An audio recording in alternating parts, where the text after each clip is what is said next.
So, welcome to the Born and Create podcast. Today, my guest is Miss Bernice Hunt. So, the podcast is for creators, people who want to grow a business, scale a business, and people who are just getting into business. So, my whole goal is helping entrepreneurs get to their first $10,000 per month. Right, that's my goal. So, if they can do that consistently, then I believe that they can start to build and scale their business and to change their life. But one thing that I know that I've learned is that it's not really about, it's less about the outside activities, the to-do list, the wants, the phone calls. It's more about how you're living on the inside that reflects your outside. So that's why you're here. Yay. So I want to talk about health and how we can begin to change our health internally. I know that reflects us on the outside. So tell me a little bit about what you do and then how you got into the field of helping people change their health. Okay. Yeah. Well, thank you so much for having me, Anthony. I am welcome. so tickled to be here and excited. And yeah, as you said, I'm into health. And I actually, you know how sometimes you get scared into stuff? Yes, I do. I know firsthand. That's how I got scared into exactly the niche that I'm in right now. I originally was a school teacher. Okay. Former school teacher, That's retired. right. I forgot you were a school teacher. Yeah. Yes, I was a school teacher Right. way back in the day. Yeah. Okay. And during that time, I became involved in health and became a wellness coach. And then a few years back, pre-pandemic, my husband contracted sepsis. And sepsis started in his kidneys.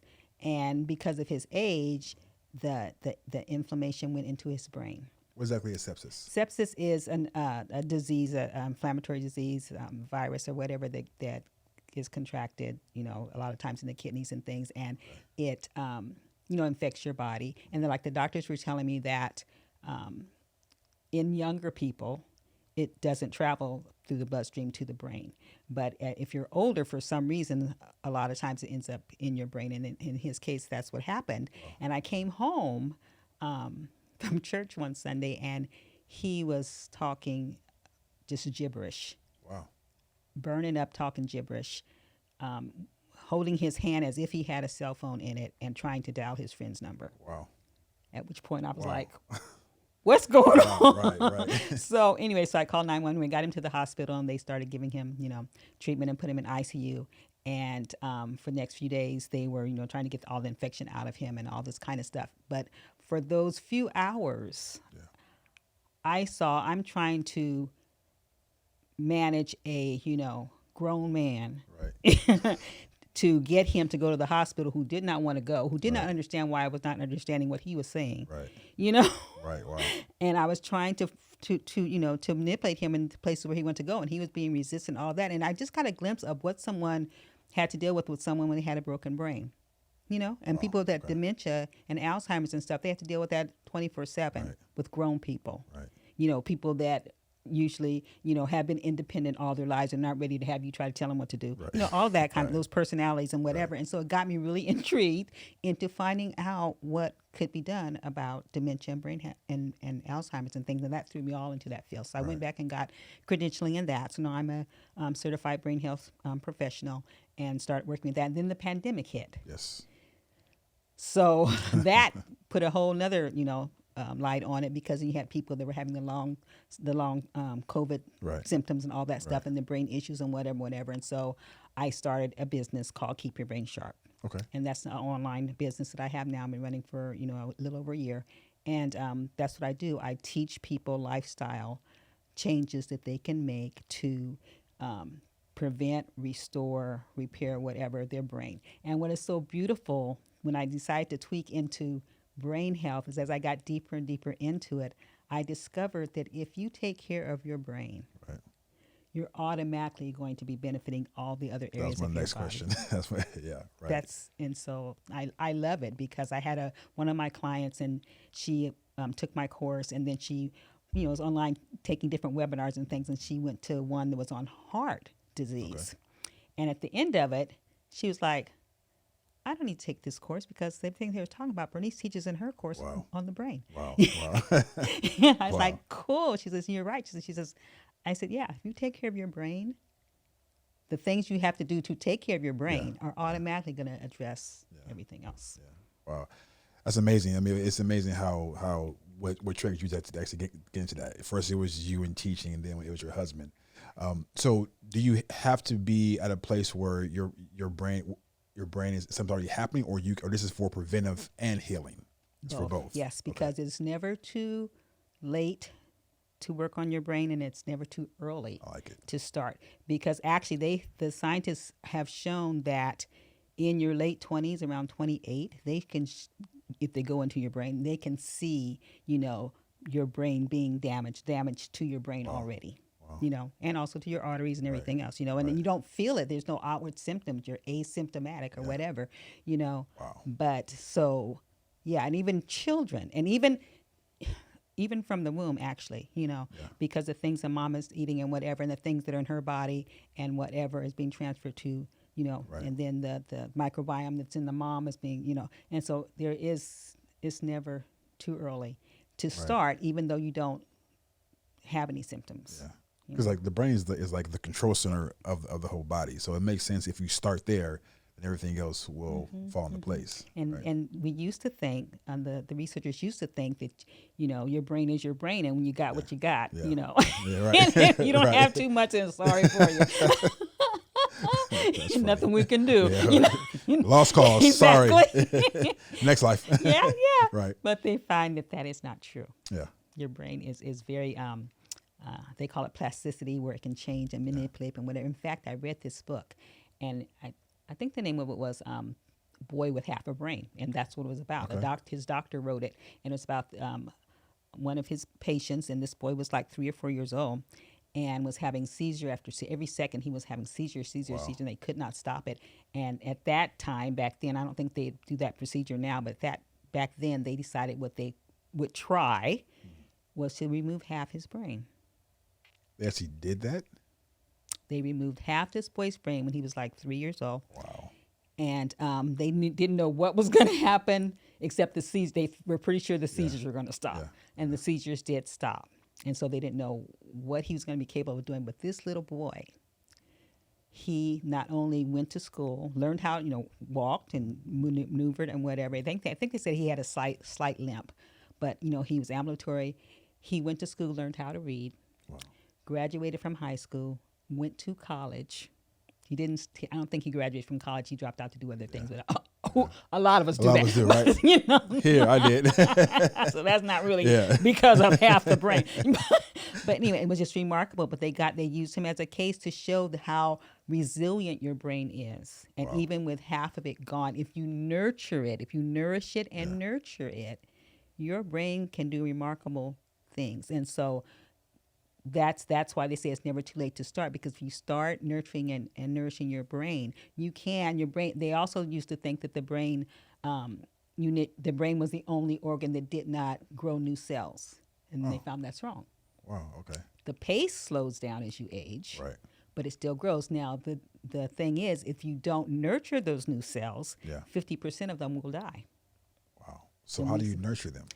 Good question. And that's when it gets into lifestyle. Okay. Just like if you think of what you do with a child, if you have a child, if you have your baby and you're feeding your baby, but that's not all you do. Right. If you're only going to feed the baby and sit the baby over there in the corner and just fed it when it cried or whatever, when that baby became 18, would that baby be a productive citizen? No.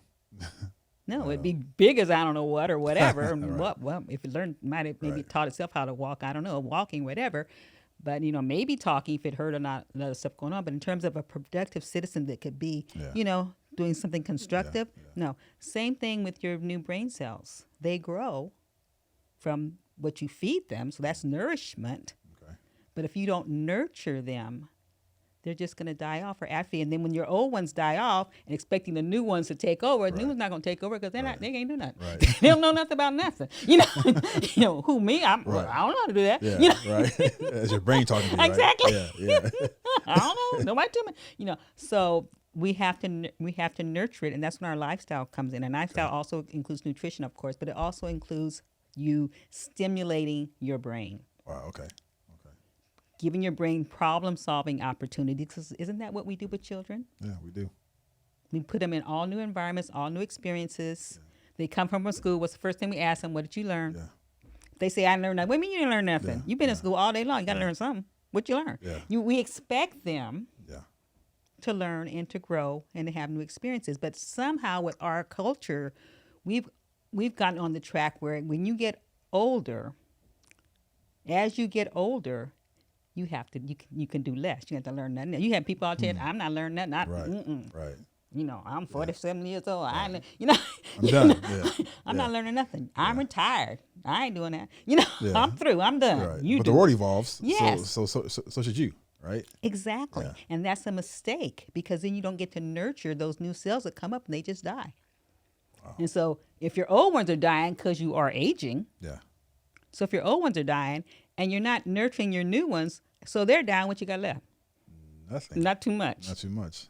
And so that's what happens. And that's why we have an epidemic of cognitive impairment, dementia, Alzheimer's, because everyone's saying as they get older, they don't have to exercise. With exercises, stimulates your it's called your brain fertilizer, the BDNF, brain derived neurological factor, whatever. But anyway, neurotropic factor. But anyway, it stimulates that like fertilizer on the brain for new cells, more cells to grow. Yeah. But we don't exercise when we get older. They say exercise is the fountain of youth. And when I heard that, I was like, okay, how come older people don't exercise? Because that's the last thing. You know, Yeah. you have people tell you, oh, I used to be a track star. Yeah. Yeah. I used to play basketball. The Oh, word yeah. is always Used used to. Used to. I used to be a bodybuilder. Used to. Right. You know, I used to dance all night. Used to. Wow. You don't do it anymore. And so that's a prime area where you can get your blood circulating, get more oxygen to your brain and your other parts of your body, deal with some of those fat issues, those storage fat issues. Right. you know, and also nourish your new brains. And as we get older, we tend to do less and less. Wow. You know, the other thing is learning new things. Oh, some people don't want to learn nothing. Or nothing. You know, baby, turn the thing for me. You know, come here, baby, come here. Right. You know, and get everybody else do something for you because you don't want to. Yeah. I'm too. I don't feel like doing that. You know. That's what we're talking about problem solving, right? It's like when you learn new things, you solve problems, and then Yes. and that's how you're nurturing your brain. That's how you nurture your brain. We are so stuck into routines, and routines are good for certain purposes. For certain purposes, right? It makes you more efficient. Right. It gives you a time span, you know, and it orders your day. So it has its purpose, but you also have to stimulate and problem solve and discovery.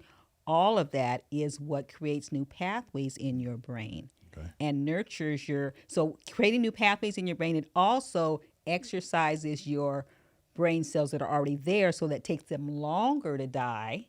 So you age gracefully, Okay. you know, instead of, you know, I haven't seen you in 10 years and now you look like you 40 years older. It's only been 10 years. That's true, though. Yeah, it's true. Because you're going downhill fast, Fast, right. you know. And Other people, if that can you be see- prevented. Yes. That can be prevented. Okay. It can be slow. Slow You can down. slow Slow down. down. Like I tell people, you want to age gracefully. Right. You don't have to deteriorate. Everyone just takes for granted because it's common. But just because something's common, it's common to see people Right. deteriorate Yeah. as they age, but it's not normal. It's not a normal process. It's because you're not taking care of yourself. Yeah. Just like cars. Two people can buy the same car the same year. Yeah. They can buy, and you can buy. I bought this car in 1967. Okay, and now it's 2000, whatever. And you look at those two cars, and those cars could look totally different. Right. They're the same two Same cars. It's two how cars. you handled the Right. car and how you handled this car. Right. Right. You know, one could be a vintage car. Now it's still old. It's Right. not. You know, it's not a 2022 car. And you can tell by the style and everything else, it is an old car. Right. And it may not, may have a few dings on it or something. But the other one is deteriorated, dilapidated, rusted out. Half the parts are missing, in the backyard, can't start, can't run, Yeah. And they're the same cars. Right. They're just handled differently. Then that brings you to the point where you're saying it's never too late, because even that old car can be restored. Yes. Right. Yes. I like that. Yes. I like that. Yes. Yeah. And so you take that old car and you start working with it. You start doing things with it to get it back to where it was. And the more that you have wrong with it, the more Right. you got to Gotta do. put into it, right? More investing you got to do, right? Right. And then and so a lot of people end up with an uphill battle, and they don't want to take the time to restore Right. and to do the things they need to do. Or they're set in their ways. They say, I'm set in my ways, and I don't want to do that. But what's your alternative? A lot of people tell me, especially about exercise and things like that, they don't have time. Okay. Or, they have to do this, with their kids or their grandkids or do whatever they have to do. They can't get up early because whatever. Yeah. And a lot of it, some of people, tie it to, their family. Right. So they're caring for their family so they can't exercise. They're caring for their family so they got to stay up all hours of the night, finish doing all these chores or whatever. Right. They can't get proper sleep and all this kind of stuff. And I understand all that. Yeah. But I said, okay, so you're doing all this that you say you're doing all this that you're doing because you love your family. Mm-hmm. I said, but just give it a thought 20, 30 years from now, when you can't do nothing, who's going to have to take care of you or spend the money on you? Your family. Your family. Right. So where's the love? Right. Where's the love? Would you rather them being independent from being burdened down with all the stuff they have to do with you emotionally, financially, and all of the other kind of ways? Wouldn't you rather them have that kind of lifestyle than now, you folding the clothes at 12 o'clock at night because they can't do it? Definitely. That reminds me of two things. One is, that used to be me. Like, I would take care of everybody else, and I would put myself second, or even last. Mm-hmm. But I was reminded of every time you get on an airplane, they tell you when the mask drops, put yours on first, and then you can help everybody else. Right. So if you truly love your family, you take care of yourself first, because if you're not there, then who will take care of them? Who will take care of them? Right. And then I heard a talk by Warren Buffett, and he was talking to a group of students, and he was saying, imagine that you bought a car, and that was the only car you had for your whole life. One car, and it's yours. That car you would take care of, you would do oil changes, you do all that. You're only get one body for the rest of your life. Amen. So take care of that body. And that really struck me, right? Because it's like there's a epidemic of unhealthiness, and everybody's looking at it's normal to eat the fast food, the fried food, and I get it. Once in a while for a treat, maybe it's okay, right? But to do it every single day and have that be your lifestyle, it's killing us, right? Yes. And I saw something on Instagram the other day, and it said, America, wake up, your foods are banned in like 30 other different countries what we eat. That's just amazing how other countries are not adopting our lifestyle. And if they do, it's a recipe for death. Right. Right. It is. So I just want to make sure I'm clear. So you're saying that dementia and Alzheimer's can be tied to how we work out, how we eat, and all that. Tell me more about that. Yeah. I have what I have with my program. I have called the 5 keys that every brain needs. Okay. So there's 5 things. I made an acronym out of the word needs. Okay. And just helps me remember, helps you remember, everybody remember. Okay. So the first one is nutrition, which we all know that you need nutrition, and there's certain foods that are much better than others. And so we just go through what that is, and when you're talking about fast food and all that kind of stuff. And of course, so you need to weigh what you should be eating and shouldn't be eating, 80% of the time. There's always, the 80-20 rule type of thing. No one's perfect, and I'm not going to sit here and say I am. Right. Either. Sometimes that cake is like calling your name. Right. I'm gonna take a bite. Right. But you have a focus to where that you're going to spend the majority of your food, your lifestyle with regarding eating in this area versus that area. So you have your nutrition, then you have your exercise. Okay. And as I said, they say exercise is found in youth. There's like 6 different exercise. Well, there's 5, but the other one is it's neurobics. But okay, there's 5 different exercises that are beneficial for the brain.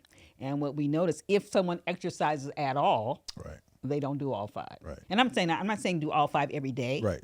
But I'm just saying have in your routine through your week or whatever, hit those areas, And so we talk about those areas to hit, which some are easier than others, but still, there's a lot of different ways, exercise, a lot of different options in terms of exercise. So it's not a hard thing if you put your mind to do something. Right. You know, I'm not asking you to be a bodybuilder, but just, Yeah. you know, put your mind to do something. Just stay healthy. Get the heart pumping. Yeah, get your heart pumping. So there's exercise. The next one is engagement. So we're talking about engaging, and that's when we're talking about our mind. There's two kinds of engagement. One is internal, one's external. The external is like the social interaction with other people. You want to get around other people and have conversations, either in live, in person, or live is in person, but on Zooms or online. That's exercise? No, that's engagement. Okay. That's engagement, social interaction.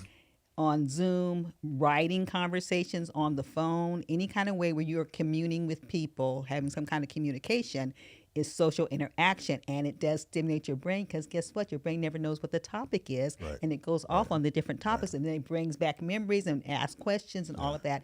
Traveling places is wonderful for your brain because you're exposed to so much. And you don't have to necessarily go overseas. Yeah. You can just go to an antique shop you've never been before. Right. You know, go around the corner. Get in nature. Yeah. And travel and engage in that. So social interaction and engagement. The other one is internal. And that's where basically it's inside your brain working. Like that's when people talk about the crossword puzzles and the Scrabble and that kind of stuff. Which is good, but the danger in that is some people only do that. And if you only do crossword, like I talk to people, they say, oh, yeah, I do that. I do crossword puzzles. I say, okay, what else you do? Well, I really like crossword puzzles. I say, okay. But if you do crossword puzzles and that alone, that becomes a routine. And as soon as it becomes a routine, your brain goes into automatic cruise and you're not learning anything. Right. You already know how to do that. Right. So, yes, you can do that, but you need to mix it up with other things. Also, there's something that's called neurobics, which I love because it's really simple in that neurobics is the only thing, only means that you're doing something that you normally do, but you're doing it a different way. Okay. Give me an example of that.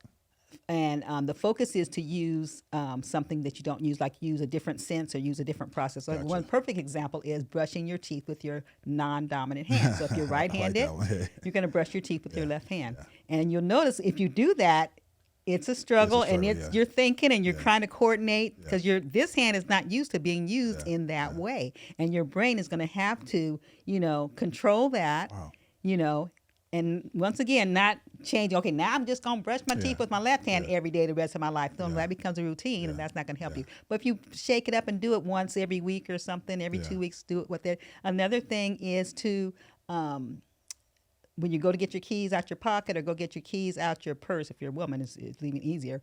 Instead of looking for it, looking down for it, reaching down and feeling for it and pulling it up. Okay. Or when you're going to unlock the front door, instead of looking and putting the key in there, don't look. You can use your other hand to find the knob or whatever and figure out how to get that key in that door. Wow. Something that you're going to do every day. You're going to unlock the door, but you do it a different way. Right. Eating with chopsticks, unless you already know how to eat with chopsticks. I do not. I don't either.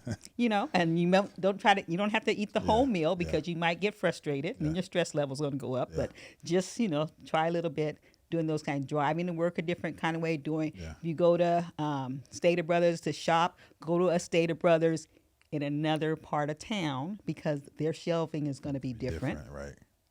And figure out what you want, where it is.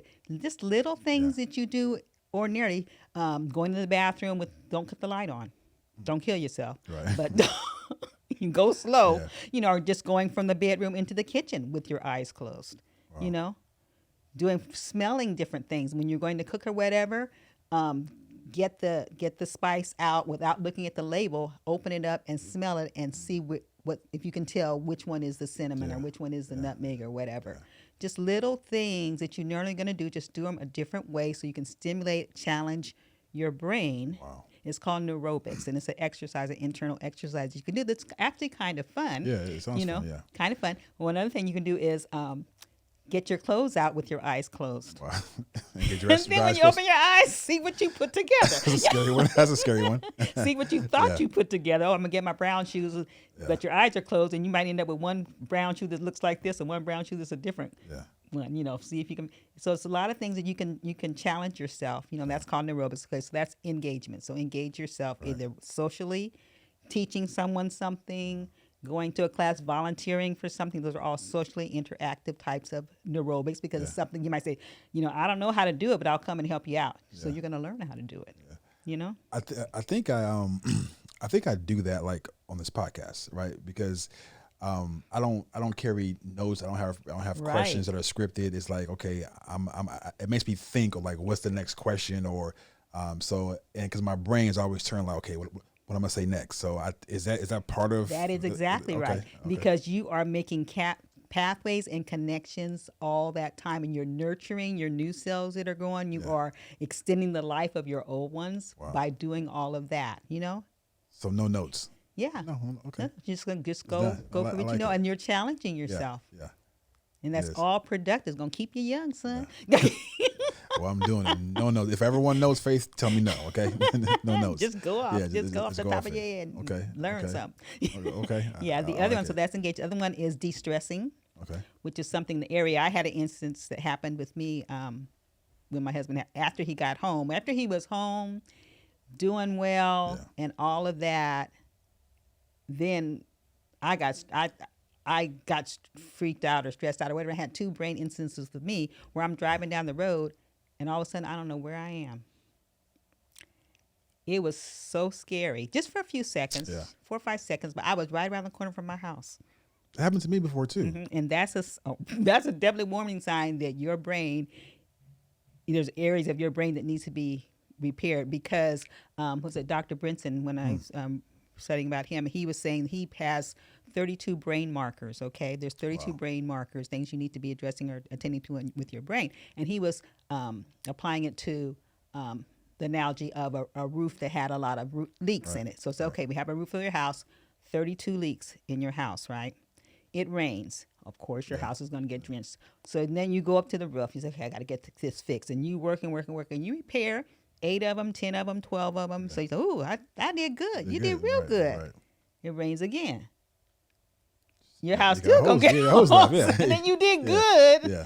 But there's still holes in your roof, and that's scenario. That's like I was. I mean, I always, watch what I eat, exercise, and whatever. But you know how stress can be a trigger for Right. everything, for a lot of things. Right. And so, de-stressing was something that I rarely did. And what that is that's when you're intentionally, because in this world that we live in these days, it has to be intentional. Right. Because we are on this fight or flight mode if we're not careful, 24/7, and we're always on a low grade of stress, which means you have inflammation in your body at all times then too. On a So low you grade want, of stress? yeah, any kind of stress is going to create inflammation. And so you're trying to, and your body can handle, I mean, inflammation is a good thing in that it's what your body does to fight against things. Right. So Right. that's a good thing. Yeah. It's fighting. Yeah, it's fighting. But if it's always fighting, You're breaking it down. yes, you're breaking. It's that's not going to be good in the long term if Yeah. it's forever fighting. Yeah. Because at some point it's not going to be able to do it anymore, kind of thing. So anyway, you want to try to handle your inflammation as much as you can. Therefore, you need to also want to handle your stress level, and that's something that I would never take time just for me, because I'm always too busy doing this for somebody else, handling this, doing this, Right. got to get this done. Right. The only time I would take time for me was actually when I got sick, and I used to tell myself, that's just God making me slow down. Right. Every time I got sick, I said, okay, now I'm just in the bed, can't do nothing but rest, Right. And that's the only time I really did anything for me, And so anyway, so I had those episodes. So that's when I started really looking into de-stressing and stuff. I said, this ain't good. So de-stress is one of the keys to bring health. You have to intentionally take time in your day Okay. to bring you out of your fight or flight, which you may well be in, and put you into that peaceful, rest and digest and heal. Because if you are in fight or flight, the sympathetic mode all the time, your healing cuts off. Your body cannot do both. It's just like if you're going to war, if you're like Ukraine or whatever going to war, right? They're fighting the battle. Are they building any of the houses back up? No, they're not. They can't build a house and shoot the rifle too. Yeah. They have to make a decision, and they decide to fight the rifle because they see a threat. Yeah. So if you're always fighting with the rifle, you're never building anything back up. Right. You're never healing. And so you have to be out of that mode to heal. Yeah. And if you're never out of that mode, you're never healing. So let's park here for a second, right, with stress. And this is where the coaching is going to come in for me, right? So during times of stress, it can be business, it can be family, it can be traffic, whatever, right? So just what's today? What's today? Friday, Today Thursday. is Thursday. It's Thursday. Mm-hmm. So on Tuesday, I was a bit stressed, and I said, you know what, I'm gonna go get some fried chicken. I don't know why. Comfort food, right? Mm-hmm. So I did that, but I felt nasty afterwards. I mean, it tasted good, but it didn't help. Mm-hmm. So how do you begin to like de-stress and tell me about what it means, looks like to take time for yourself? Okay. De-stress, or in this world, the intentional de-stress that we have to do now is simple things that we just normally don't do. The number one thing, when you find, first of all, you need to try to learn to recognize when you're stressed. And for me, there's some physical signs for a lot of people. For me, there are physical signs. Number one, I'll find that I balled my hands into fists for no reason. My shoulders are hunched up instead of relaxed. Okay. For no reason. My jaws may be clenched. My teeth may be clenched. For no reason. Wow. Is that I have created those as defense mechanisms, but in the creating of that triggers my sympathetic system into the stress mode. So if you're like this, you can't be in both the modes at one time. Right. You're in one, you're like being a little pregnant. Right. You're either pregnant or you're not pregnant. You're either stressed or you're not stressed. Right. But so if my hands are stressed, automatically, I don't care how I think I feel, I'm stressed. If my teeth are clenched, I'm stressed. If my shoulders are hunched, I'm stressed. So you have to intentionally relax. Deep breathing is one thing that simple thing that is that takes you into that rest mode. Yeah. You have to learn you have to practice it, because most of us have trained ourselves to do the shallow breathing, which is the stress mode.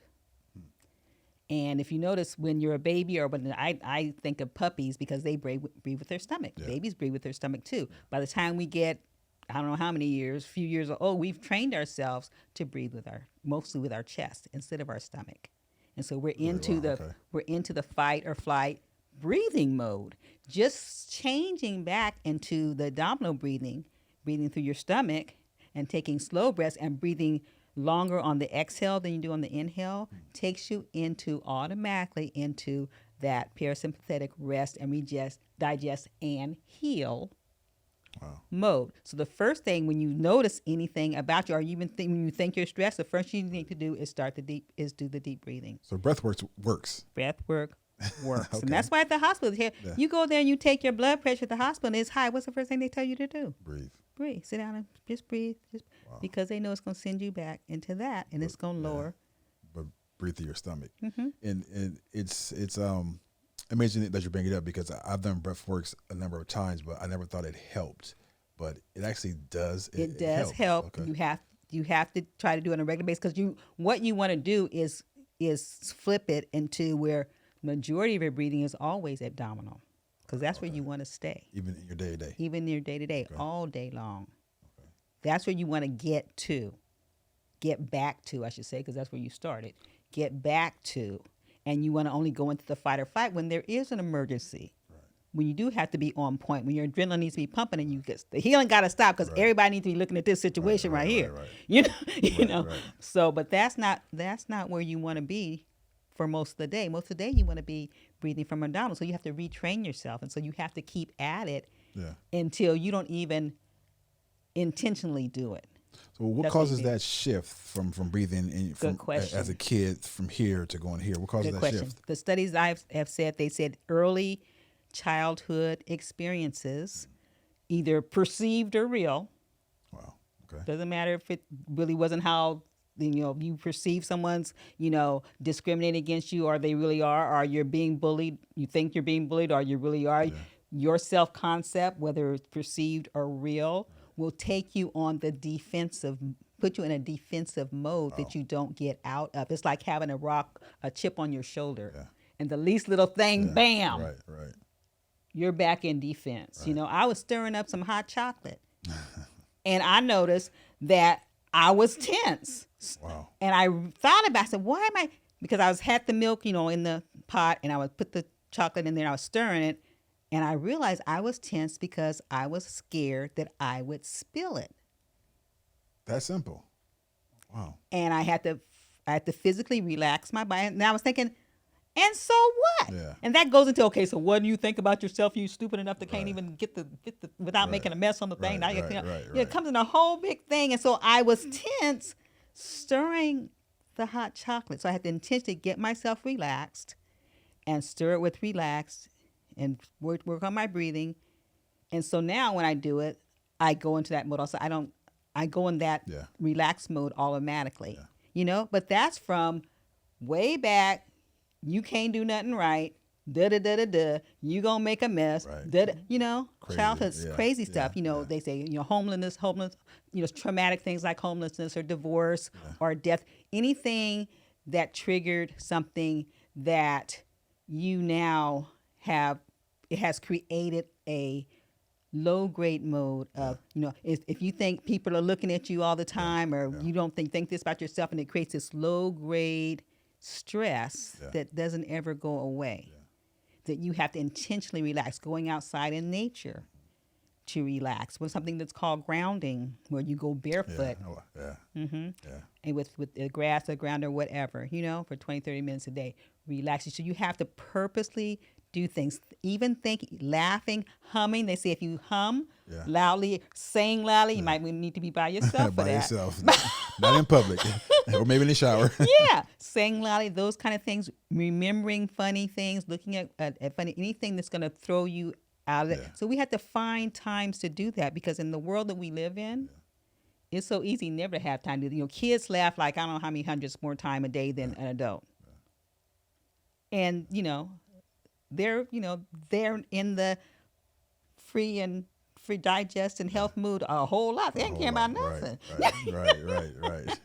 Versus us, we're stressed out. But yeah, so you have to, and that was the main area that I really had to work on, because I was stressed. And you become accustomed to being stressed. So that's just how you think you operate, and you have to catch yourself being stressed. Why am I? What's wrong? Anybody fist to hit me? Why have I got my fist ready? You know, right. I'm ready. I'm here alone, but I'm ready. Exactly. Yeah. You know, and so that is a big area, and then that area also includes detoxing, because toxic things will put you in the stress, and that's a whole. We spend like 3 whole weeks on de-stress at all, because it's a lot. But with the detox, we have to, you know, there's all these different kind of environmental toxins and food toxins and, you know, personal care products and all this kind of stuff. You know, they were saying, like, before you even leave the house in the morning, the typical person is exposed to like over 100 different toxins. Before you leave the house. Before you even walk out the house. Babies, when they're born, they studied them, and they're like 260 something toxins in a newborn baby's blood. Where does it come from? From the moms. From the mom. Oh, wow. So they come out of this world these days with all these toxins, you know, and your body, God has made our body so wonderful, so miraculous. Your body is here. I know we're going to handle, they going to make toxins. But the thing is our body's now starting to get overwhelmed. Wow. There's so much. And so what we need to do is we need to intentionally try to cut back. And it's different for different people, because just like your fingerprints, everybody has fingerprints, but they're all different. You know, the things that are around affect people in slightly different ways, you know? And so you have to kind of learn your own body. But in general, if you push back from the things that you know that you can do, some things you don't have any control over anymore, you know, the Wi-Fi and all that, you don't have no control over that. But there's certain things you do, like what you put on your skin. Your skin is one of the, you know, detox organs too, but things come in and come out, you know, kind of thing. And that's the largest part of your, you know, your large organ that you have. And so there's a lot you can do, you know, to help your skin not get exposed to certain things, because a lot of things we rub on our skin ourselves, you know, and it has all kind of toxic stuff in there. One of my favorite, the Clean Green thing, and the website, the Environmental Workers Group website, that has a list of all the, not all, but the products, the brands that have allowed them to test them. So some of them don't. They no, thank you, you're not testing mine. But you know, then they have a certification, a verification seal that they put on it that doesn't have certain toxins and whatever. And they're going from the toxin bans from Europe and Canada, not the things from America. So it's real over there. Because we, you know, haven't banned too much of nothing, you know, versus they've banned a whole lot more stuff. I read somewhere that in the United States, if you have like 2 or 3% of a product that's organic in there, just ingredients. You can call the whole thing organic. That was mind-boggling to me. Same thing with trans fats and all things. They Just a small percentage. Yeah, Wow. It's all, a money thing. Right. So they're willing right. to bend way over to Right. the point, like what you were saying, a lot of people in Europe don't even allow certain products, some of our products, to be used over there. Right. It's like, nuh-uh. They were telling me I read this somewhere with McDonald's, when McDonald's went to England or something, they had to change their whole ingredient stuff Yeah, that they put over there, Yeah. because they said, you ain't bringing that up. We're not eating that. No. Not at all. It's like, if America adopt that, we have a lot more healthy people. Yeah. Well, that's with the COVID and stuff too. I think part of the big surge that was over here versus other countries is because of how our bodies were. We could not fight because, like they were saying, even with the viruses and vaccines and stuff, and if people react differently based on what you're starting with. Exactly. Yeah. Exactly. There's a difference. But you already got going. Yeah. Yeah. And so when we're so unhealthy, it just went went crazy compared to somewhere else. Of course, the others, there's other things in too, but also in terms of the long haulers and all this, a lot of people, it triggered a lot of other things. They may not have gotten really, really sick from that specific virus, but it triggered other things that were, on the down low. They were managing to handle it. But when that came, it's like, oh, okay, I give up, and triggered a whole lot of other stuff, which is sad, but it just speaks to, as a society, how unhealthy. Yeah. And we talking young people. We're not talking old people. We talking young people. And so And it seems that when these pandemics come, like COVID, the flu, like whatever it is, they come. And I know with COVID, it was impactful on the Black community, right? Especially Black men. And I don't know why that, our group is so unhealthy, and maybe you can shed some light on that. But as far as, why do these things attack us more than like the average community? A lot of it has to do, education, but it's also, like I said, where you start with. A lot of the genetic things that get passed along, right. So if you're starting with certain things and then you have a child and you yourself had these, weak areas, right. Your child, kind of thing, and if they don't change, right. And then a lot of it is cultural in terms of what you do eat and what you don't eat. A lot of it is education. There's all kind of parameters, but also a lot of it also is the environmental toxins that are more prevalent in certain areas and other areas as well. There's a lot of reasons. Wow. Yeah. To think about that one, you're right. Yeah. Why we are more susceptible to things, or have a higher percentage of people, of color that have these things. A lot of things too is and they even say, even like with Alzheimer's and stuff, the Black population typically has a lot more with the latter stage. It's because we don't go to the doctor early on enough. Either we just, chest up and bear it, or we dismiss it, or we don't have the money to go, or whatever, or whatever the deal is. By the time they finally say you got to see somebody, you're in stage 4. Stage 4, right? So there's a lot of things that are wrapped into it, which is why. But I think the biggest help in dealing with that is education, because a lot of us just don't know. Sleep. A lot of us, as you get older, people get in their 50s, or usually around in their 50s when people start complaining about sleep issues. Yeah. Okay, and a lot of people just say, "Oh well, I'm getting old, so I just have to deal with it. I just have to function off of 4 hours." Yeah. Or like they say, older people get old and crotchety, or old and rickety, or whatever. No, that is something in your brain that's malfunctioning and causing you to have this mood. And so you need to address that, not just say, oh, he's just old, finicky, whatever. That's just how he is. Yeah. No, that's not how he is, but that's how we think, and we just dismiss it, And sleep is one of the issues that takes the longest to change, typically. You have to stay with it the longest, and a lot of people don't stay with it very long. They try something for a few days and say, "Oh, that didn't work." Right. You know, and it's hard to get people off their what they like to do. A lot of people like to stay up looking at TV. A lot of people like to stay on their phone or on their computer, and they're not going to do that. Why? Because they don't want to. Yeah.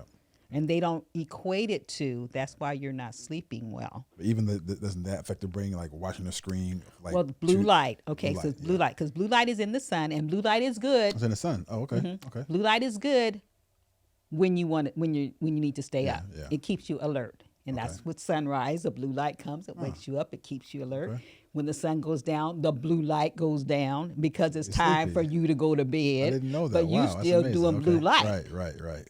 Ah, okay. And so you need to stop, like, preferably 2 hours before you actually get in I the heard bed. 2 hours, yeah. But at least an hour before you get into the bed. Blue light period. That includes the LED lights, so you need to change the lights that are on in your lamps and whatever, because now, you know, our technology, the convenience things we have now are not necessarily Convenient. Yes. So, you know, they call it the smart whatever, but it's not too smart. You know, if that's your phones, your laptops, your computers, your smart TVs, and anything that has your Kindles, anything that has that blue light screen needs to go off that your melatonin can signal to your brain that we're getting ready to go to bed. And not just go to bed, but stay asleep, because some people have two issues. Some go to sleep easily. Some people don't go to sleep easily, but once they go to sleep, they're pretty much asleep. Other people, you know, go to sleep, but they wake up 3, 4, 5 times a night. And every time they have to start the cycle again, the sleep cycle over again. And at every cycle, your brain has something to do. And if you never get to this one, because you always have to go back, and next you know, okay, it's with the melatonin's going back down, because guess what? It's time for you to wake up, and you haven't finished, and you're still cluttered. You still have cluttered areas in your brain that never got addressed, because guess what? You kept on waking up. Wow. You know, kind of thing. Same thing with going to sleep. Your brain has an optimal time when it gets a lot of its work done, and that's between 10 and 2.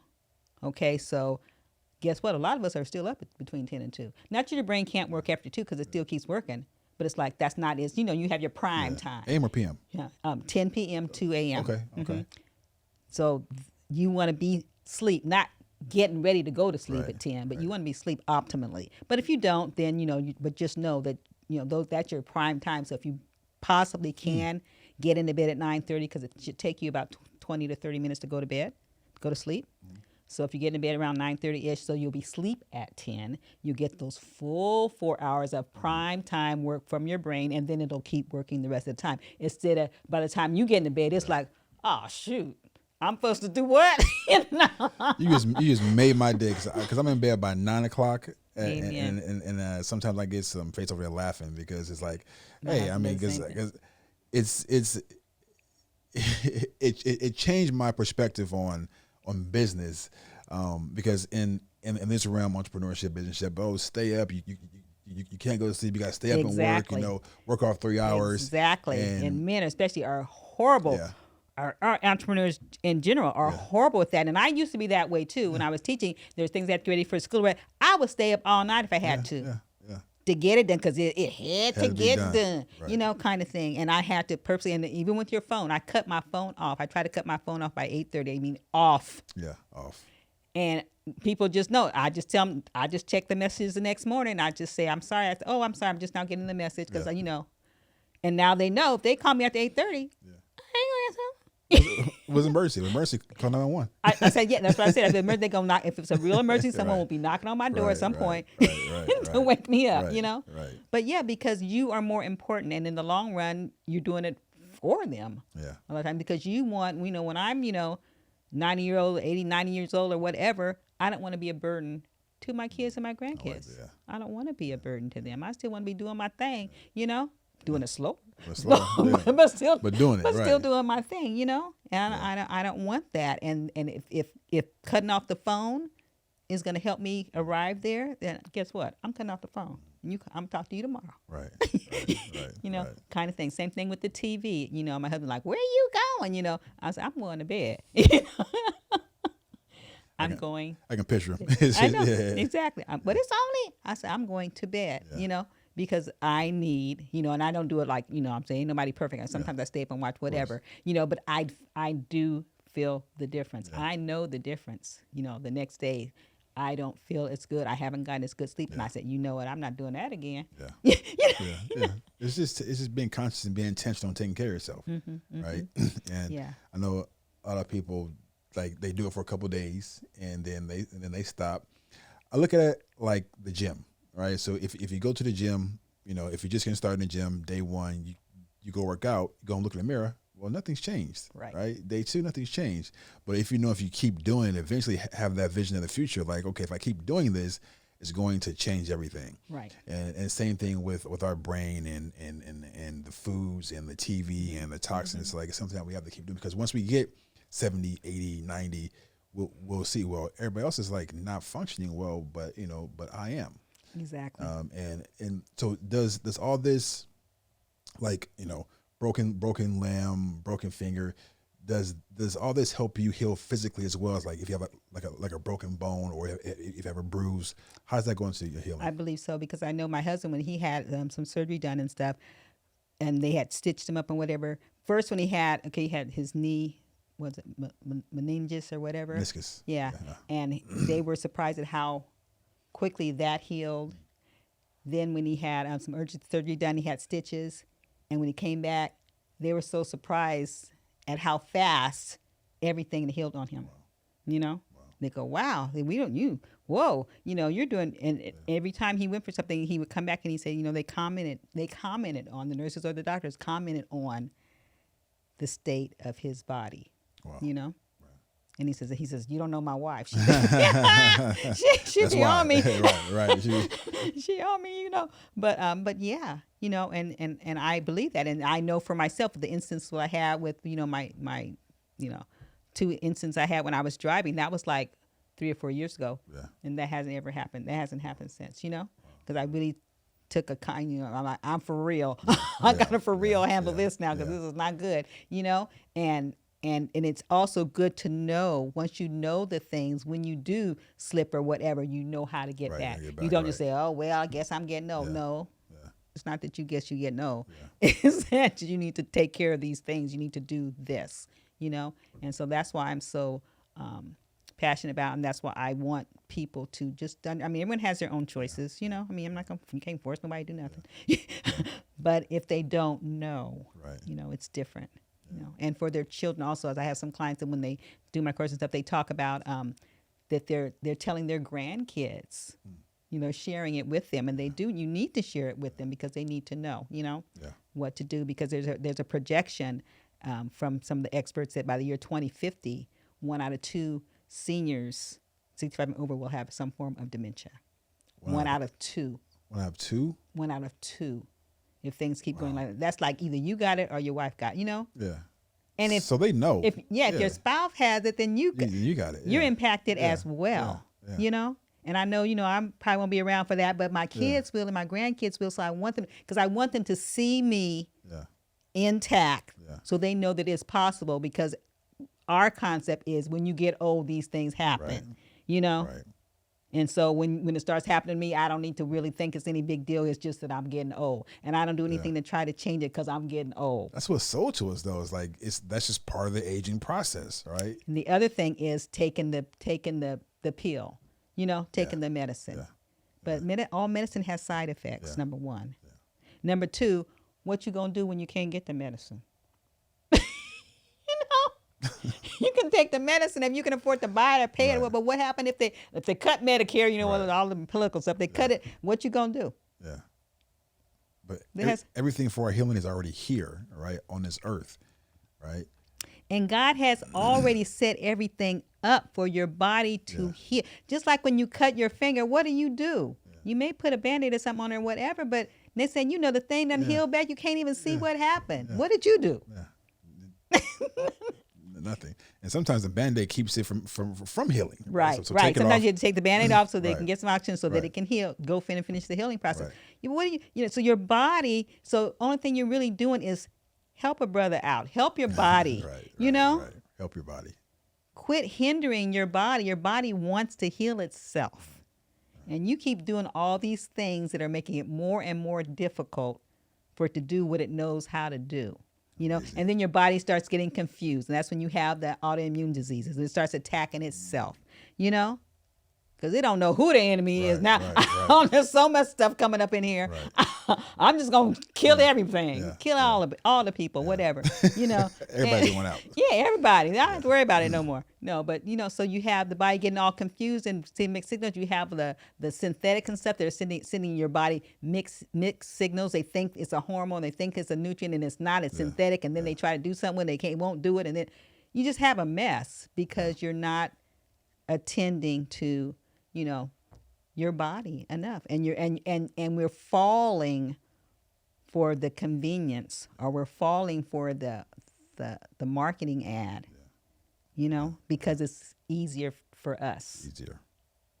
Yeah. And I'm not sure if it's true or not, but, and I'm just thinking based on what we're talking about, it would seem that the U.S. has the most disease culture versus any other country. Until the U.S. gets over there.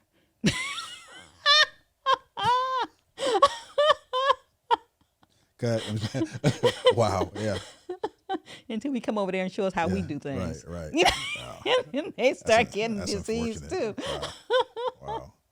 Well, talk to me about the foods. Like give me some examples of like what are some foods that we can start eating to actually help get our brain like functioning right. Omega-3s. Omegas is our brain loves. Okay. Omega-3. So any kind of omega-3s that you can eat, your brain is going to love to eat. Any kind of sugar that you can stop eating. Refined sugar is what you do not want your brain to have, because like Alzheimer's has been called type 3 diabetes. Oh.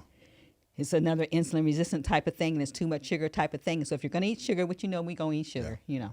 And our bodies run off of glucose. So I'm not saying don't eat sugar, but be careful of the sugar you eat. You know, you're going to eat natural, like eat berries, eat dates, eat sweet potatoes, which I love. I have some sweet potato brownie recipe. Oh, did you bring No, I didn't bring it, but I get it to you. But sweet potato brownie recipe that is this I love. But anyway, so eat dates, eat berries, eat sweet potatoes in moderation. You can have honey and you can have maple syrup. Okay. But in moderation, because that is straight up sugar. Okay. You know, but it does have some nutrients in it. Okay. All right. So if you need it to be sweet, you can put some honey in it versus doing refined any kind of sugar. So you know, honey is not considered like natural sugar because it's a natural sugar. Okay, but it's still here's the word sugar. Sugar. You know, it's a natural sugar. Okay. You know, so you have to be careful. You have to be careful with that, because you're going to get, and the sugar depresses your BDNF. So the thing that's going to be helping to grow your brain cells, the sugar is going to depress it. And so you're trying, especially as you get older, you want as many brain cells growing as you can get growing. You don't want to be trying to depress it. And there's so much stuff in sugar. I mean, there's so sugar in our products. You have to really be careful, because you know, sugar has I think there's like 100 different names for sugar, you know? Yeah. And so if you just see a bunch of stuff you can't read, they say if your grandma don't know what it is, if your grandma doesn't put it in her recipe, you don't need to be putting it in yours, you know? You know? I'm glad you told me that, because I do shakes every morning, and I do organic honey like every morning in my shake. So I shouldn't do it every morning. I should just like do it sometimes. And try to wean yourself off. Try to get back and back and back with those smoothies and things. Try to get to go as green as possible. Okay. You know, and try to back off the fruit and stuff, because once again, back off the fruit. Okay, because it's sugar. Fruit has sugar, so you still they say not more than a cup of what I can use different fruits, but together shouldn't be more than a cup of fruit, which is some people's hard because it doesn't taste all that sweet to them. Yeah. You know, but you have to, and your body will acquire a taste. You know, if you allow it to. Yeah. But it's addictive. So just like any other kind of addictive drug, once you go back to it, you hooked again. Yeah. you know. So you have to weigh all of that. But that's probably why, like after a meal, people crave something sweet, because it's addictive, right? And the sweet and there is a purpose, but we've gone overboard. You know, for example, maybe you, because you may still be too young, but when I was little and we used to make our own homemade ice cream, after you churned all that, and we had no electric ice cream maker, you had to churn that stuff. Right. After you made that ice cream, do you think we was making ice cream again tomorrow? No. No, my arm was about to fall off. Right. And the ice cream we had made, were we going to eat all of that up that night? No, because we wanted some the next day. We wanted some for the few days, 2 or 3 days later. So we ate it in small amounts. We cherished it. Yeah. Because guess what? I wasn't going to churn that thing for no time soon. Right. You know? Yeah. Same thing with butter. When they had to, I didn't do the churning butter stuff, but way back in the day when they did the churning butter. Same thing, which is just basically fat. Yeah. But when they finished churning all that butter, do you think they put all kind of slabs and all kind? No, because they wasn't just to waste all the butter. Yeah. They just spent all that time making. But now everything is so green. You can go get ice cream 24/7. You can eat the whole gallon in 15 minutes and go back to the store and get some more. Or have it delivered to you. Or yeah, exactly. You don't have to go to the store. Yeah. Exactly. You can have them bring it to you. You know, and that has now become the issue. If things are so readily available to us, we have become gluttons with everything. Yeah. You know, practically everything you name. You know, and then of course you want the fiber in your fiber because your microbiome in your brain is connected. They call your gut your second brain because it does a lot of communication with your brain. And we have guessed, you know, in our stomach. Well, not our stomach, but in our intestines, we have thousands, you know, of organisms, and they are contributing to our livelihood. You know, they make our symptoms function. They secrete, and you know, I don't mean gross or whatever, but they secrete stuff that our body needs. Yeah. Okay, and in return, we feed them. Okay, so you're going to have to feed them the ones that are the most advantageous for us. Love fiber. Okay. The ones that are needed for us, they're needed by our bodies, but in smaller proportion. A lot of people call them the bad microbiomes or whatever. Bad bacteria crave sugar. The ones that are good for us love oxygen. The ones that are bad for us love anaerobic. So you don't exercise, they love it and they grow. You do exercise, and the other ones are more prone to grow. And so you can easily get an imbalance. And so you want to balance your microbiome because it's going to help your brain. Gotcha. It's going to send the right signals to your brain at the right times because sometimes you get sluggish and you don't get the right things, or you get misinformation or confused information or whatever it is, you know, and that's going to confuse your brain and have your brain not function correctly or send the wrong signals. So you want to keep your microbiome healthy, which means you're going to have fiber. And you're going to have to replenish it with bacteria, what some people think are gross or whatever. But we're talking, you know, the prebiotics and the probiotics. So the prebiotics, the animals, the microbiomes that you're ingesting, you know, the good ones, so that you'll have that balance. And so you have to do that. And if you don't, there's with the foods that are available, there's such an opportunity for that not to happen because the foods that we like. Primarily, unless we train our bodies differently, are the ones that bad bacteria like. Right. Because they are the ones that are addictive, and a lot of them are man-made. Right. Because guess what? A date is full of sugar, but it's healthy for you because all the fiber and all the nutrients in there. But you're not gonna be able to eat a lot of dates because it's too sweet. Too sweet, yeah. And that's purposely. You got your little sweet fix. But you didn't go crazy. Versus you have a whole bag of, you know, candy or something. You can eat that all day. And go get another bag. Right. And still be hungry. Right. You know? Yeah. So it's the man-made process. Yeah, it's a man-made something. I don't, you know, the last time I went to, maybe I shouldn't say the candy store anyway, and to buy a box of candy. But I made the mistake of looking on the back of it. It had about 6 or 7 rows of stuff I couldn't even pronounce. I said, I am not buying. I don't even know. Chocolate candy. Wow. I said, I'm not even buying this because I don't even know what this is. Wow. I don't even know what this is. Wow. It's not chocolate. I don't know what it is. Wow. But if it was chocolate, it would have said chocolate. Right. It's just chocolate. That's it. That's it. Wow. It said all kind of crazy stuff. I said, do they even make chocolate anymore? I don't even know. So they eat the cacao nibs and stuff, which is the pure chocolate. But that's a whole nother story. But yeah. But, so you have cruciferous vegetables, and that has the fiber in it and stuff like that. You want to make sure you eat that, onions and things like that. Spicy foods, actually. Really? Okay. Spicy foods are actually of those things because you also want the detox going on. Now, your brain And your brain has its own cleaning system in your brain, and your body has the lymphatic system, which is like a circulatory system, like your vessels that goes through your body, but it doesn't have a pump, so you have to move to get that going. But that's going to take the waste out and stuff also. But in your brain, it has its own system, so the lymphatic system that cleans at night. But it cleans. This is another reason why you should sleep. Your brain is working like the Dickens all day long, doing all kind of crazy stuff. But at nighttime, the cleaning system is 10 times more powerful. Wow. So if you're not sleeping enough, Rest, yeah. you're getting all this clutter and debris in your brain, and your lymphatic system and the other detox systems are not allowed up there. So they can't help them out. So if you're not, the only way you can get that is the lymphatic system needs to get its work done. And if it's not getting work done, it doesn't get any help. Versus your rest of your body has your skin organ, it has your liver, it has your kidneys, it has all those things. They're even your lungs as a detox system to get the toxins out. But your brain only has the lymphatic, which is sufficient if you're sleeping, because you're gonna sleep every day, hopefully. Hopefully. Yeah. Okay. So omega-3. So are they best like in pill form, vitamin 4, or actually foods? Like what are the foods? Is like fish? Is it fish omega-3? Like what are some omega-3 foods? Yes and no. Okay. Fish is a great source of omega-3 if you can get uncontaminated fish. How do you get that? I do not know. I don't know, because quiet as it's kept, and this has now been probably about at least 5 years ago.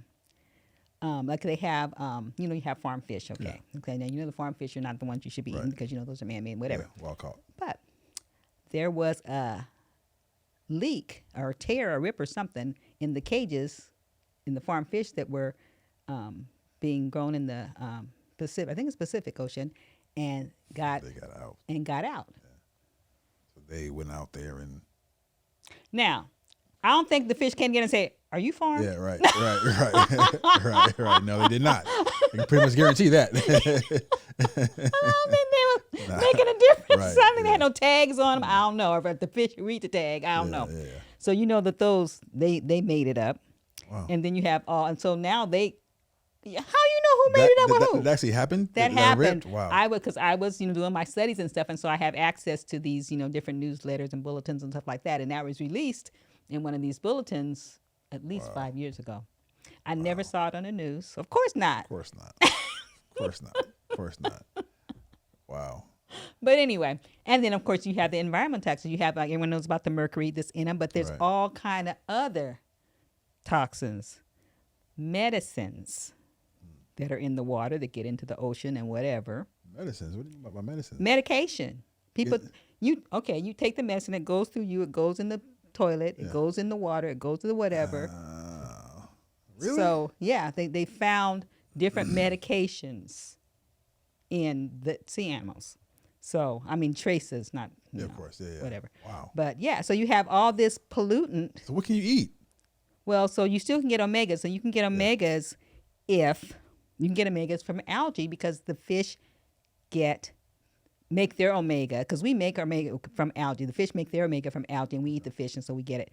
But you can eat the algae yourself and do the same thing. And so you can get, if you get supplements that, they have supplements that claim that the fish is uncontaminated, but anyway, what else are they gonna say? Right. But anyway, but if they have algae, they can grow their algae, in a area that is not with the ocean water. Get their own distilled water, whatever water they use, and get it separated from there. So they grow the algae, and then you can have supplements that way, or you can eat organic foods that have omega. You can eat seaweed, seafoods, and stuff like that have omega in them, and they have, you can buy those or whatever. Just make sure that everything. Like for me, I'm getting crazy. My son, sometimes I'm getting a little carried away. But with organic, I just, I just need to. I just need to know that it hasn't been contaminated, kind of thing. So organic is good. Organic, okay, good. Okay. Okay. So you go and they have the list, the clean 15 and the dirty dozen kind of thing that you can go, and that changes every year, but it stays about the same. Just makes minor changes every year. But you need to do that because there's so much contamination in the foods. Yeah. And it's as much as you can, I say call it back to the future, as much as you can, cook your own stuff. Right.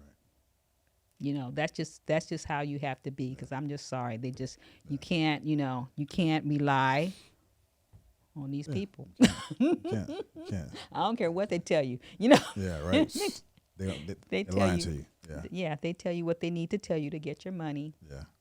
Or they're in a rut now to where their families or whatever is dependent on Right. their business. Right. So they're not about to Yeah.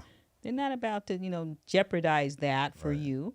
No And way. they figure we didn't force it down your throat. You got it voluntarily, which you did. Yeah. So then you just have to be proactive and know what you're eating. So it's as much homemade, Yeah. organic things that you can eat, and of course eat the rainbow kind of thing, and you Right. want your nuts and your seeds, and of course those need to be organic as well.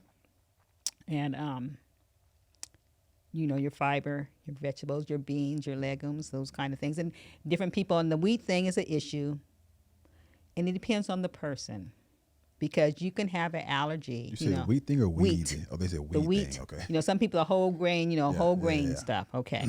So for me and for a lot of people, their stomach gets bloated. Mm-hmm. Well, your stomach being bloated is a sign that you're having a reaction. Your stomach just doesn't go like this during the day for no reason. Reckoning something, right? You did something to your stomach. Something going on here. And a lot of it is this food sensitivity. You may not have a rash breakout or whatever, but it's a food sensitivity. That means there is some stress going on, and then some inflammation going on. And so, but it's different for different people. For me, I cannot even eat, and I love popcorn. I cannot even eat organic popcorn. I mean, I can eat it, but I'm going to get a bloated stomach, which means there's something going on there, which means I really don't need to eat it, which means that I do still eat it every once in a while, but I don't eat it anywhere near as much as I want to eat it, because I don't want that going on, I don't want that, and same thing with, sourdough bread is better than, whole wheat and that kind of stuff, and, the Ezekiel, that kind. So it depends on the person, Right. Whether they want to not do the wheat or what. Same thing with the meat. I'm lazy. I don't be running around looking for, grass fed, whatever, and paying the price and cutting it up into little bitty slices. I just don't feel like doing so. I don't love meat that much anyway. So I just go on and don't eat meat. Okay. Nice. But I do eat eggs, because you get a lot of protein. I eat the pastured eggs. Right. Get pastured. Don't get what's the other things they say? Organic or cage free. Cage free, because that actually means that they open the cage door for at least 5 minutes every day. That's cage free? That's cage free. And if the chicken chicken decides that it wants to go out during those 5 minutes, don't tell me that. it's free to go. Don't tell me that. Oh, wow. I'm thinking I'm buying. You need to get chickens are pastured. Pastured. Pastured means they have been out there in the pasture. Cage free makes you think that they're free from being in the cage, but that's not what that means. That means that for some period of day they are free to go out of the cage. That's awful. That's terrible, ain't it? That's awful. Horrible. Wow. But they just see how they twist stuff, and it's manipulation. That's all. That's all like it the is. man talking about he is Jew-ish. But anyway, Jewish. So you just have to be really careful about what you're doing. But eggs are an excellent source of protein. Because I was vegan, I wasn't eating eggs, but I wasn't getting enough protein, and so I said, you know what, I'm gonna eat eggs. Right. I'm not, tied down to this label, Yeah. And then because I just choose not to be. But so if you eat meat, it has to be grass fed, that kind of thing. And no farm raised nothing. No. I mean, everyone slips up every once in a while, but you try to stay away from the fast food and in restaurants. I mean, you can go to restaurants, but you better ask them. You better ask somebody, because you know what they're using, right? They're not using the quality nothing. They're not. It's rare that they'll tell you what they're using as well. You gotta ask. So, yes. Okay. So you just have to be wary. And so if you're accustomed to eating, a lot of people say they eat healthy, but they eat healthy out. They go out. They go out and get their food, either prepackaged or a restaurant. but they call it healthy. Right. Well, because you said it was restaurant and pre-packed, that kind of X'd out the healthy part. Yeah. So if that's how you're eating, you're Right. still not really eating healthy. Oh. You know, so you have to go back to, I'm making this. Yeah. You really gotta like look at what you're doing. You have to, and I know it's inconvenient. That's because we're spoiled. Yeah.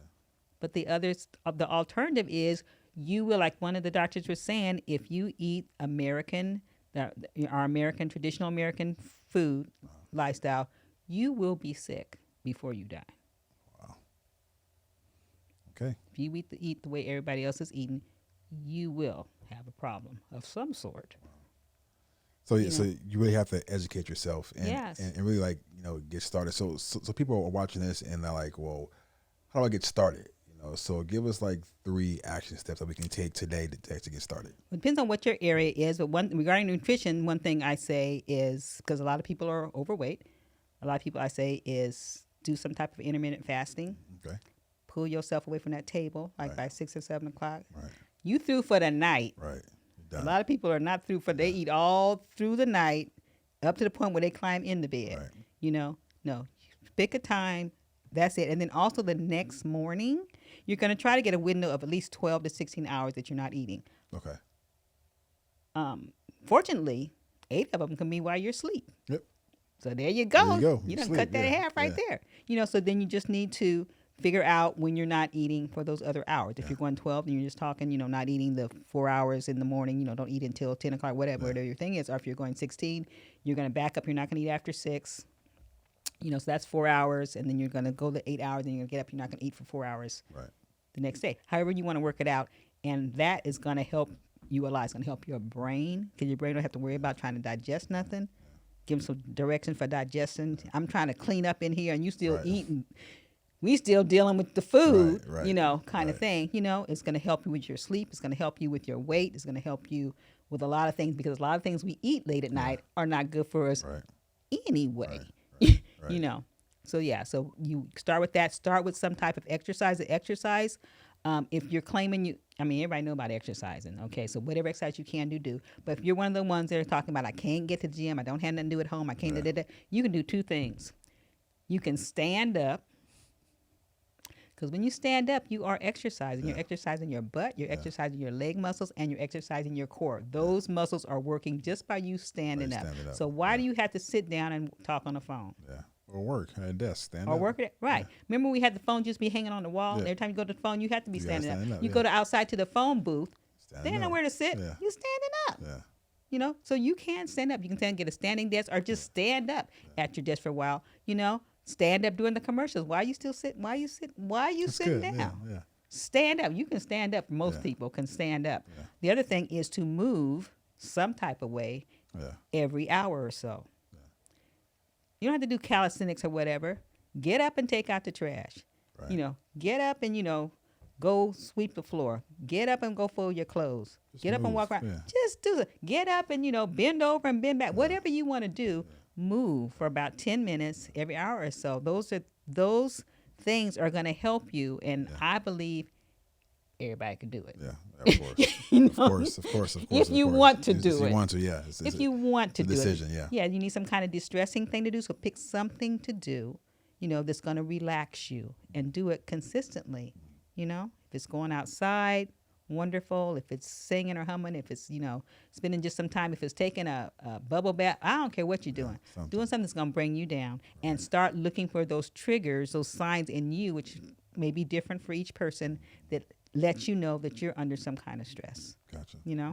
Look for those and take yourself out of it immediately if you can, by just doing some deep breathing, if nothing else. Take yourself out of that. And then with sleep, turn off that blue light, whatever it is. Turn it off. Turn it off, preferably 2 hours before, at least an hour before, and stay up. Don't turn it off and jump in the bed because your melatonin hasn't had enough time to do nothing. Yeah. Turn it off, stay up, find something to do. Yeah. You can find something to do where you don't need, if not, it could just be talking to somebody if you're not on your cell phone, because that's a blue light, but it could be talking to someone in person, or it could be doing chores. Yeah. Something. Switch the time you do your chores and switch it to the 2 hours before you go to bed, Okay. But stay up for those 2 hours and then get in the bed. Perfect. So if they just do those things and those don't cost any money or whatever, you know, It's a start. that's somewhere for them to start. Okay. And then how do we find your program? I have 2 different ways. I have a better brain quiz that you can go to my website, keepyourbrainsharp.com, and you'll see that. And if you scroll down a little further, you'll find a free masterclass. I do free masterclasses periodically. I'm starting some up again this weekend. Okay. So if you go there, the link is kind of long to tell you. But if you go to keepyourbrainsharp.com and just go down, you'll see it there. And you click on there, and it's like 4 or 5 different options of dates. And they can just click on there. And I'm there. I talk about brain, and I give them some more tips. Okay. Amazing. Well, Yeah. thank you for coming by the podcast. I am so excited. I'm so glad. It was so informative. I learned so much. Yay. So now I'm gonna go back and make some changes in my own personal diet, because it's like I want to be able to function and do things and live a long, healthy life, right? So thank you. I always like to invite people back, back again, once I would love to come back. But thank you again for coming. That's a podcast. I appreciate you. So anything for us in closing? No, I just hope the things that I've shared, share it with somebody. Yes. Because that's the deal. We don't know what we don't know. Yeah. And the more you can share it, and also not that you have to implement everything that we've talked about, but pull out something. Yeah. And stay consistent. Consistency Yeah. is what's going to make the difference, not just a few times, consistency. So I hope I see some of you guys on my masterclass. So if you guys, I have a Facebook page. I'm Keep Your Brain Sharp. Just Keep Your Brain Sharp on Facebook, and I post things up there all the time as well. All right, guys. So tune in, and we'll see you guys next week on the podcast.